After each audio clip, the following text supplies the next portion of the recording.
At pinakita na rito ang southpaw style ni Marcos Rosario. At simulan na natin. Sumusugod na si Marcos Rosario gamit ang kanyang southpaw. At nakangiti nga rito ang kanyang manager na kumpiyansa na ito ang unang beses raw na makakalaban si Mashiba ng isang kaliwete. Titig na titig si Miyata habang pasugod na si Rosario. At tuloy tayo. Ito na nga ang ating bagong chapter 1457 na mayroong pamagat na not the first time pinapakilala si Mashiba Ryu sa mundo o sa world boxing ang kanyang title fight mode. At napapaisip rito si Marcos Rosario kung sinusubukan raw ba rito ni Mashiba na makounter niya si Marcos sa estilo ngayon na ginagamit ni Mashiba. At makikita nga natin rito na magkadikit ang paa ni Marcos at ni Mashiba na ito ang paraan ni Marcos na inuunahan niya sa pagakbang ang kanyang pag-atake. Nasabi rito sa isip ni Marcos na siya ang unang makakatama. Ang suntok niya ang unang tatama kay Mashiba. Pero matapos nga ritong bumitaw ng isang atake ng kaliwa, si Marcos ay napakalayo nga nito. Hindi umabot kay Mashiba. Nagtataka nga rito si Marcos Rosario na halos magkadikit lang naman rito ang kanilang paa. Yun nga ang sa tingin niya. Habang tinitignan niya ang kanyang kamao, napakalayo nga po kay Mashiba.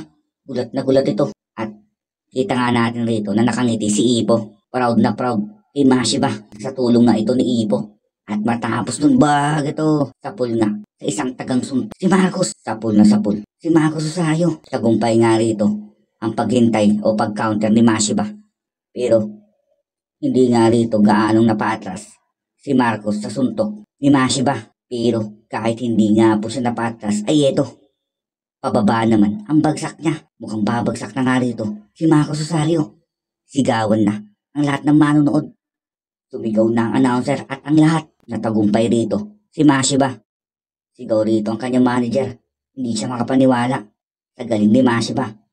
At si Miyata, sinasabi nga niya rito na inunat ni Mashiba ang kanyang kaliwang paa at binuka nga po niya ito para sa kanyang stance.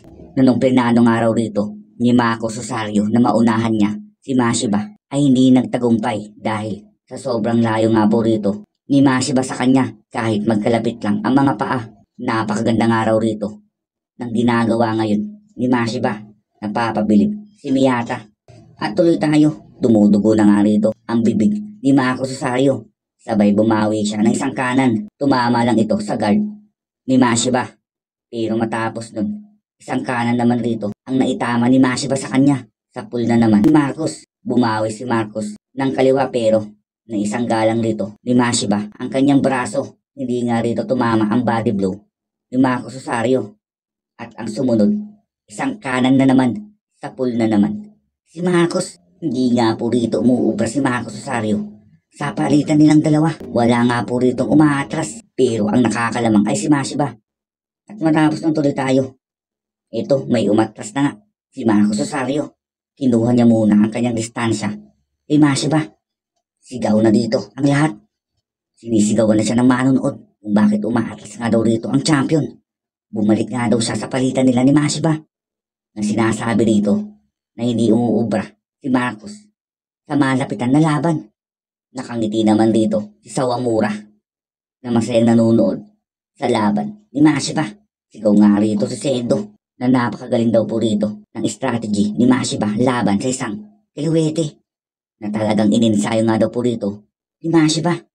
Matapos nga po yung marinig ni Miyata ang sinabi ni Sendo ay napaisip ito na hindi naman daw mahalaga kung paulit-ulit o araw-araw niyang iensayo ang pakipaglaban sa isang kaliwete. Ang importante daw nga po rito kung sino ang ka-sparring partner niya. Yun daw ang mahalaga, na mas importante ang quality kesa sa quantity.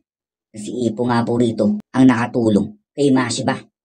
At tuloy tayo, hindi nga rito makapaniwala ang manager o ang coach na rin ni Marcos Rosario. Tataka siya rito kung bakit napakadali daw na-adapt ni Mashiba ang pakipaglaban sa isang kaliwete na ang alam niya ito ang unang beses na lumaban siya sa isang kaliwete na ganito ang level o sinasabi nga niya rito sa isang world champion na iba nga daw po ang kaliwete sa mga low level lang na hindi nga daw po siya rito makakahanap na ganon kagaling na kaliwete. Pero hindi nga po niya kilala si Ippo Makunochi. At tuloy tayo. Nagpapalitan na rito ang dalawa. At ang nakakalamang ay si Mashiba. Napapatitig na lang dito, gulat na gulat nga ang kanyang manager. Walang magawa rito ngayon sa round si Marcos Rosario. Habang tinitignan nga niya rito si Marcos na hindi makalaban at sabay napaisip nga rito ang manager niya na hindi nga daw po ito ang unang beses na nakalaban si Mashiba ng kaliwete na ganito kagaling na napagtanto nga po niya rito sa wakas na dahil dito kay Ippo Makunochi.